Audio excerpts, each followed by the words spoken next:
आज हम पढ़ेंगे फणीश्वर नाथ रेणु का जीवन परिचय जो है, साहित्यिक परिचय, जीवन परिचय या जीवन वृत्तांत जो है वो पढ़ेंगे। पहलवान की ढोलक कहानी के लेखक फणीश्वर नाथ रेणु का जीवन परिचय 2024 और 25 के लिए बहुत महत्वपूर्ण जो जीवन परिचय होने वाला है बोर्ड के अकॉर्डिंग, उनको देख लेते हैं अपन।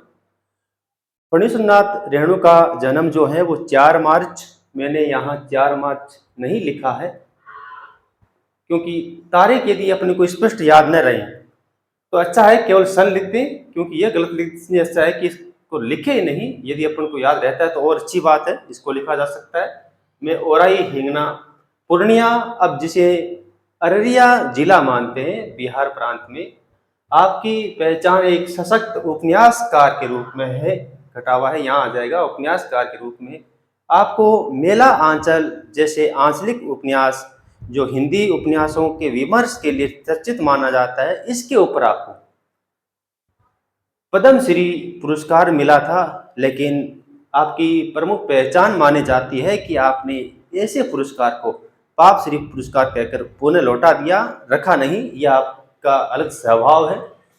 प्रमुख रचनाओं में देख लेते हैं दीर्घ तपा, मेला आंचल, कितने चौराहे, जुलूस, ये जो हैं इनके प्रमुख उपन्यास माने जाते हैं।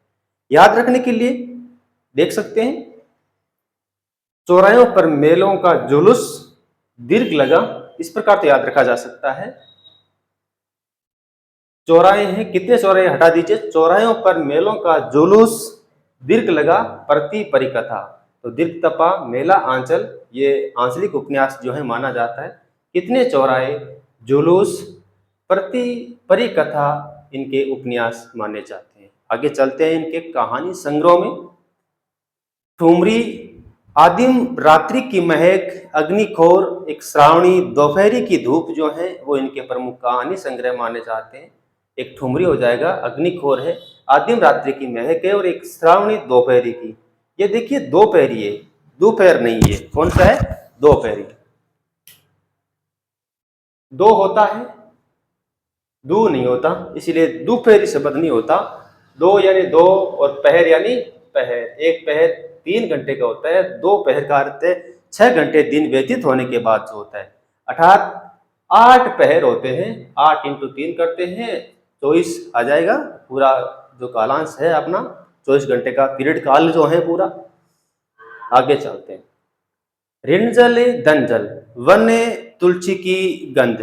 तो ऋणजल धनजल वन तुलसी की गंध, श्रुति अश्रुति पूर्व आदि इनके संस्मरण माने जाते हैं। संस्मरण क्या होते हैं, वे रचनाएं जो मान लीजिए किसी भी लेखक या कवि के जीवन काल में कुछ घटनाएं घटित होती है, उनको स्मरण रूप में रेखा चित्रों के रूप में अंकित कर दिया जाता है।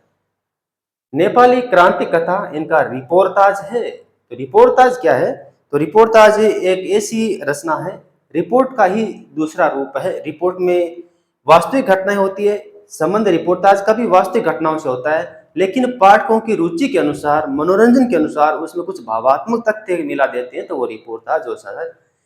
नेपाली क्रांति की कथा रिपोर्टाज है तो रिपोर्ट ही, लेकिन इसमें कुछ पढ़ने के हिसाब से अच्छा बना दिया। आगे देखते हैं, किताब में नहीं दी गई है, अपनी पाठ्य पुस्तक में नहीं है, लेकिन मैंने यहाँ इनको रखने का प्रयास किया है। खंडर, जलवा, कस्बे की लड़की, तीसरी कसम, इस तीसरी कसम के ऊपर मारे गए उल्फात जैसी फिल्में बन चुकी है। रखवाला, संकट, धर्म क्षेत्रे, कुरुक्षेत्रे, लाल पान की बेगम आदि इनकी कहानियां मानी जाती है। और भी काफी कहानियां हैं, संकट तो मैंने रख दी है, काफी सारी कहानियां और आ जाएगी इनकी। न मिटने वाली भूख भी इनकी कहानी मानी जाती है। और एक अपना पाठ जो है पहलवान की ढोलक, लुटन पहलवान वाली, वो भी इसके अंतर्गत रख सकते हैं। इनका निधन 11 अप्रैल याद नहीं रहता है तो कोई आवश्यकता नहीं है, 1977 को हुआ था। ये था फणीश्वर नाथ रेणु का जीवन परिचय। और आगे देखेंगे अपन अन्य कवि गणों या लेखकों का जीवन वृत्तांत।